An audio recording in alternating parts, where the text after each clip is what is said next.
I get asked all the time about my vintage metal chairs and how I turn a rusty old chair into a fully restored chair like this Schreckengost. This Schreckengost was made in the 40s before World War II.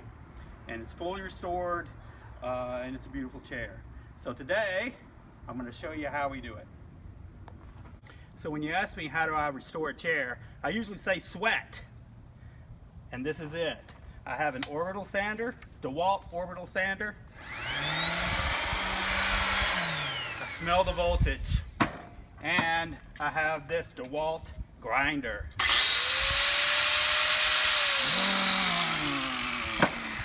Be careful, don't cut your finger off, kids. With the grinder, I use this Diablo grinding and polishing flat disc. It will cut the paint and the rust right out, but be careful not to damage the metal. You can also use a brush to get some of those corners, and I like a little Dremel tool sometimes for the smaller thing. Once you've mitigated the rust, it's always good to clean it, and then I like, especially if it's really rusty and you can't get it all off, to use a rust reformer. So Rust-Oleum does a rust reformer. It actually turns the rust into a different material and stops the spread.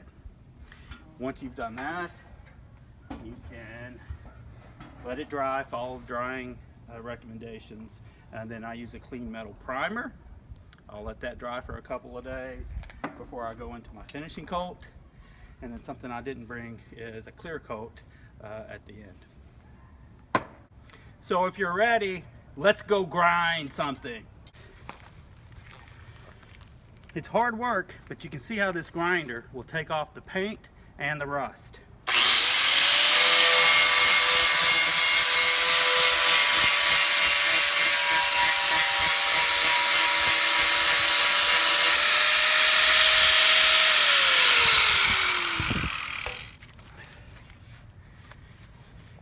And there you have it, a fully restored, vintage, marvelous metal chair.